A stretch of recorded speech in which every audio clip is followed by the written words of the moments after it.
I tell you, I must be some lucky fella. Why, who'd have thought that I, Robert Martin, would be marrying a glamorous showgirl? That glamorous showgirl would be willing to give up a successful career for me, Robert Martin. Now, if it weren't for Prohibition, I'd say, let's raise a glass. Here, here. To Miss Janet Vandergraaf, the most beautiful girl in the world. Absolutely not! Excuse me? A groom mustn't see his bride on the day of the wedding. It's bad luck. I hope you heard that, because that's the plot. Basically, hang on for the ride. Breakfast will be served in the Arabian room.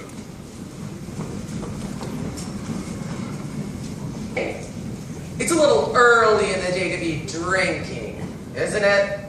I don't understand the question. Look, your job is to keep Janet away from Robert. Understand? You're the chaperone. It's your only job. Aye, aye, mon capitaine. No, Robert, who's my little monkey? I'm the little monkey. So, with the story well on its way, we turn our attention to the B-plot, which involves the producer. Mr. Feltzieg! Getting married and leaving show business? Mr. Feltzieg! Doesn't she know I have obligations? Mr. Feltzieg, I could be a leading lady. You said it yourself. I'm useless in the chorus. Kid, for the last time, you don't have what it takes. But I've been taking lessons. Acting, singing, ballet. Ballet? Yeah, I'm pretty good too. Last week I auditioned for Swanee Lake. A little annotation. Kitty and Feltzieg were a couple in real life, Jack and Sadie Adler. Now, this is a familiar comic construct, a stupid woman and her long-suffering companion. Well, she appears stupid, but in the end she does something clever and makes you wonder if it's all just an act. The irony here is that Sadie really was quite stupid, and Jack had to explain all the jokes to her, apparently. Still, she had a wonderful career on stage. At the time, the theater was the only place for stupid people to earn a decent living. This was before television, of course. Kitty, I don't have time for this. Petite four, Mr. Feltzieg? Not now. Perhaps a nice profiterole. Boys, I'm not hungry. Then perhaps we can offer you something else to chew on. Yeah. Something that ain't food. What? Your confusion is to be expected. Although we stand before you in the guise of innocent pastry chefs, we are also, And primarily, employees of a certain individual. A certain individual. a certain individual. Who happens to be the largest single investor in Feltzieg's Follies. He has sent us here As pastry chefs, to express his concern about Miss Vandergraaf's impending nuptials. pacifically. That if she gets married and leaves the show, then there ain't no show. Say, don't I know you? No, you don't. Have you ever spent any time in Toledo?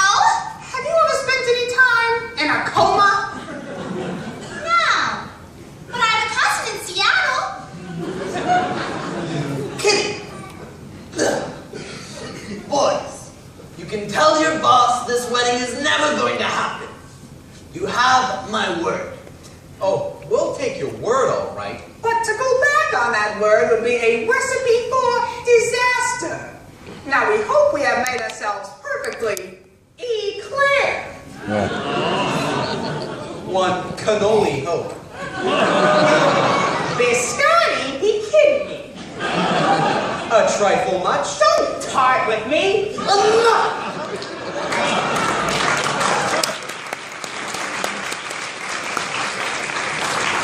You can drop the pastry chef routine. Alas, we ganache. We're on the lamb. Lambs and entree, you macaroon.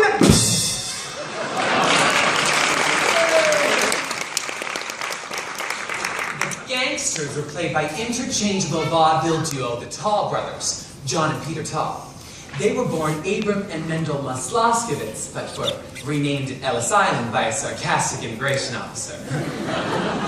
Now, they were an early example of the typical Broadway gangster, full of wordplay and stylized movements. Not very intimidating. Well, unless you find dancers intimidating, which I do. But for reasons that would not be appropriate for this situation.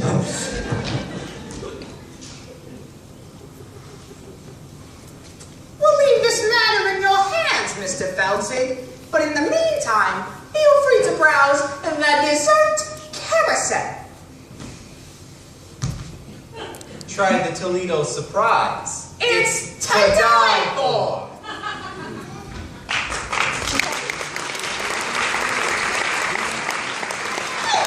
Mr. Feltzieg, they're gangsters.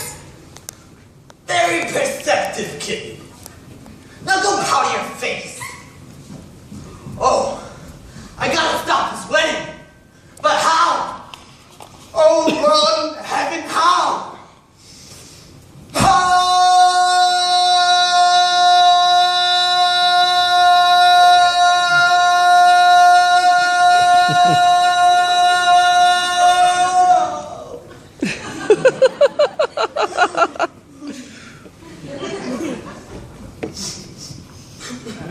I always thought that moment was a little overplayed. So, with the story moving right along, let's go to the groom's room.